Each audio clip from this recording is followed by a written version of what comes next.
Hi there, my name is Victor, and this is a video about life after leaving Jehovah's Witnesses.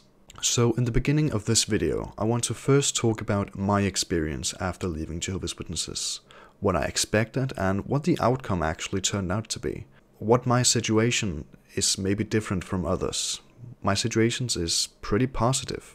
Of course, others are also pretty positive, but in the sense that it really worked out to the better. Or for the better. So, let's get started. So, as you know, I left in... what was it? I left the 21st of November 2017. Or I didn't leave that day, I came out to my parents that day and told them that I no longer wanted to be a Jehovah's Witness that day. And I was officially out the 30th of November 2017. That's the date.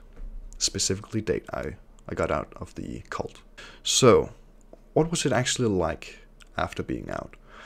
One of the first things that you immediately notice, is the amount of free time you actually have. It's absolutely insane how much time you have. You can actually do things that you really want to do in life. Actually take up hobbies that you really want. I could take up painting. I could actually finally think about my health, working out, you know, losing some weight, which I'm starting to do. I've already lost like 11 pounds already, which is a really good thing in my opinion, and I'm planning to lose more.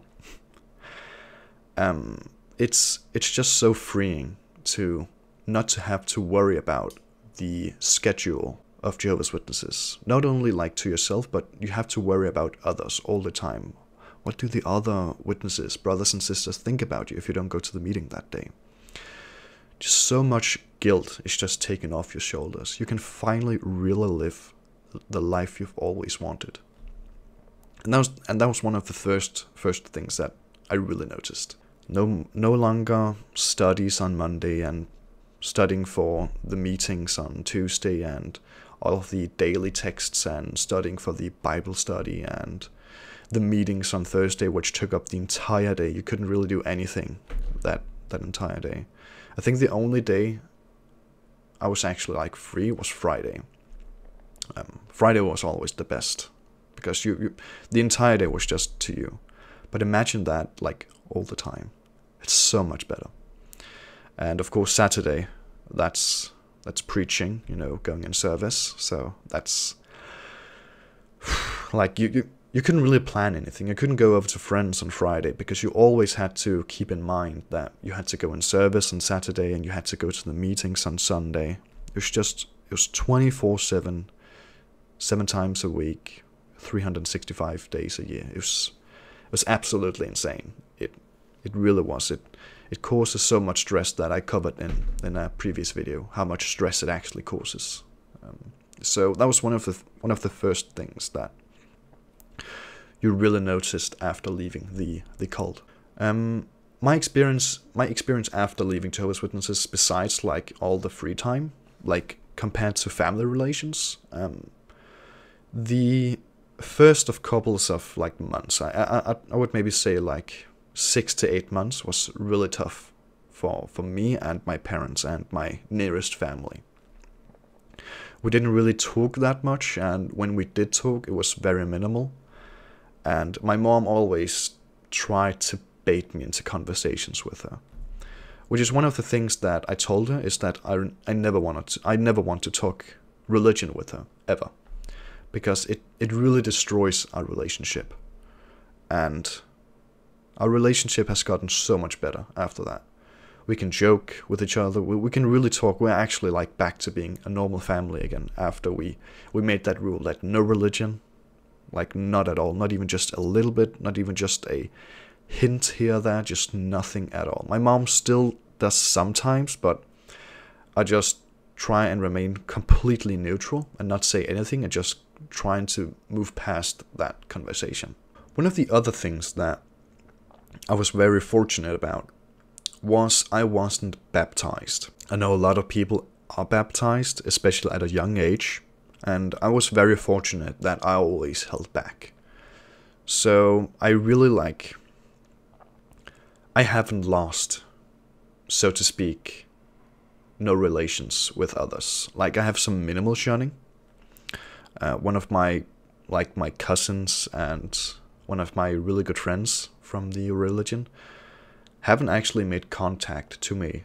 Like, granted, I haven't taken contact to them either, but it was just really noticeable that they wrote to you, like, on Facebook, like, maybe once every 3 months, oh, you're gonna come to Copenhagen to visit and just to stay over and just hang out.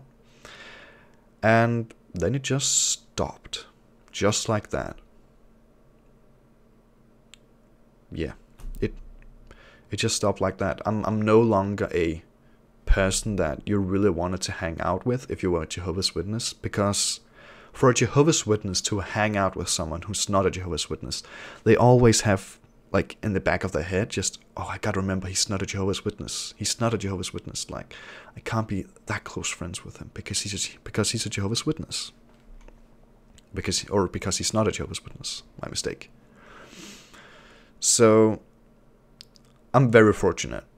And I've really, tried to take control of my life instead of others taking control of it. Really just trying to get out there and really live my young life that I've kind of earned, I guess. Because I'm one of the few people here on Earth that actually have the ability to live life. So I should have that right as anyone else.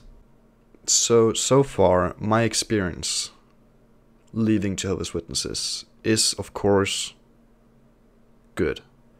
And so is, and of course it is, it's for many others. I'm, of course, a bit mad that I didn't leave sooner. But that's...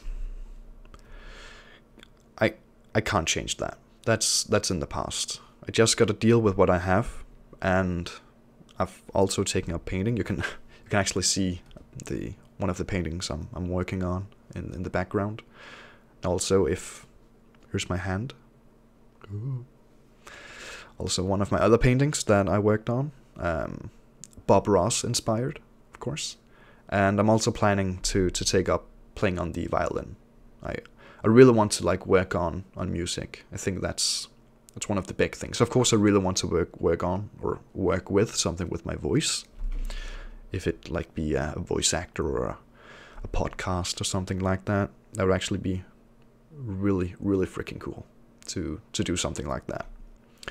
Of course, there's also the negative sides of it. One of the negative sides is that, of course, the relationships they are worse now than they were before. And it will probably, like, never recover. Like, never. My mom and dad,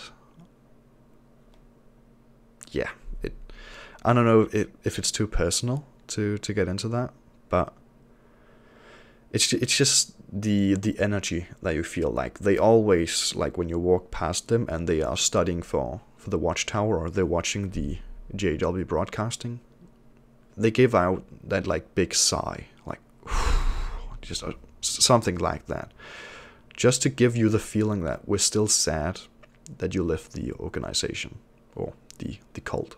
And one of the really positive things is that me and my mom is actually apartment hunting right now, and we found a really good apartment for me. Absolutely amazing.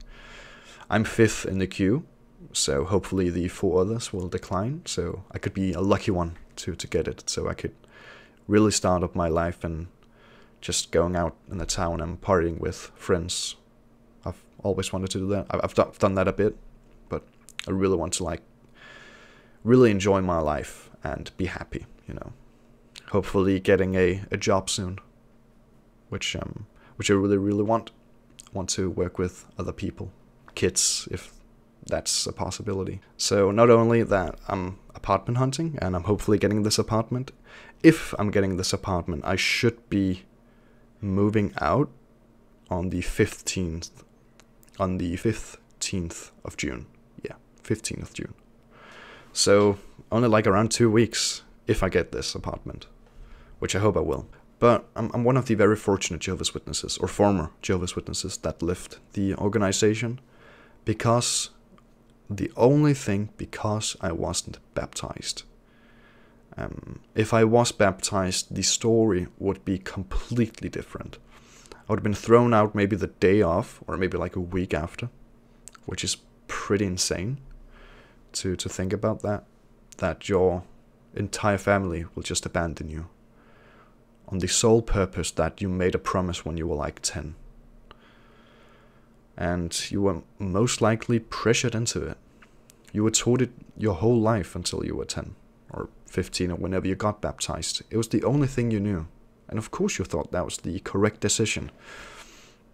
You've seen others take that decision. Have you seen how much happiness or perceived happiness it gave them? So yeah, I'm very fortunate. But if I wasn't if I was baptized, I would have been thrown out and I would have been shunned, just like most other former Jehovah's Witnesses that was baptized. But that's the thing. Life after Jehovah's Witnesses, or after leaving the organization, it's very different depending if you're baptized or not and what age you are. Unbaptized, young Jehovah's Witness, that's the perfect time to leave. Like you almost have nothing to lose. Of course you have something to lose, but that is the prime time to leave. You still have your entire life. You're only a couple of years behind most others, and you can easily catch up. And then the tricky part, if you're baptized and if you're already married, as most young Jehovah's Witnesses are, that's a completely different story. You might already have kids, or maybe she's pregnant, or maybe you're the woman and you want to leave and you have kids, and it's such a complicated mental gymnastics, really. Because not only that, when those kids grow up and they're still Jehovah's Witness and they choose to get baptized, then now they have to shun you now. Yeah, oh my god. It's such a tough decision. I think the rarest Jehovah's Witness is the unbaptized, like middle-aged. I don't think I've actually known anyone like that's middle-aged and not baptized. No, I don't think so. I think if you're middle-aged and not baptized, you were probably not born in, and if you were born in, one of your parents was a Jehovah's Witness, and you just decided not to pick it up. Maybe you go to the memorial once in a while. Maybe you go to the assemblies once in a while. But that's actually really rare, now that I think about it. But that's just my assumption, of course. But yeah, life after leaving Jehovah's Witnesses, it can cause so many things. When losing your entire family, depression, anxiety, suicides, which is the most terrible things. It can cause so many mental disorders, so much physical stress and physical pain, leaving all that behind. Of course, it's a positive that you're leaving the religion behind, but also you have to leave you also have to leave your family behind, including maybe even your kids, or your grandkids, or so forth, so on and so forth. But one of the things that I'm really happy about is that I have a lot of friends outside of the religion. And I know it's really tough, but it's such an important thing to set up, to have a network outside of the religion. And that's, again, one of the things, if you're baptized, you probably don't even have that many friends outside of the religion. And if you do, it's probably at the workplace or at your college or something. Oh, not college. Jehovah's Witnesses don't go to college. That's like a minority. Or, yeah, that's actually kind of insane. But at your workplace, you probably have some friends there, but they're not really that close friends. So I would really recommend that before you leave, maybe set up a network of friends beforehand. I know that the internet is a really big helping hand to set up friends there. I know from my experience that most of my friends I've made online from playing video games. And if you have a hobby, could be anything, could be rock climbing, I don't know. I would recommend going on Reddit. If you don't know Reddit, I can leave a link in the description. You can find on there like whatever you want, like whatever theme or some sort of video game or hobby or anything you want, and there is an entire community, and there is an entire community out there waiting for you. So that's really awesome, being on there, just actually engaging with the world, I would say so. But yeah, that's my quick video, I guess, if it was pretty quick. Just kind of explaining how difficult it actually is to leave the religion. Especially as a young person, that you can actually take up studies now. You can pursue high education, which you couldn't before. I can even grow my hair out, which I wasn't able to beforehand. I can try and grow a beard. I can't yet, but I want to. Just a nasty little rebel I am. But yeah, that's how it is.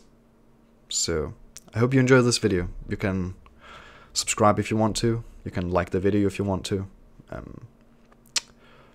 And also you can write in the comments maybe which subject I should cover next. This was just a quick idea I had, just to like kind of talk about how life is after leaving the cult. How different it is from person to person. So, thanks for watching.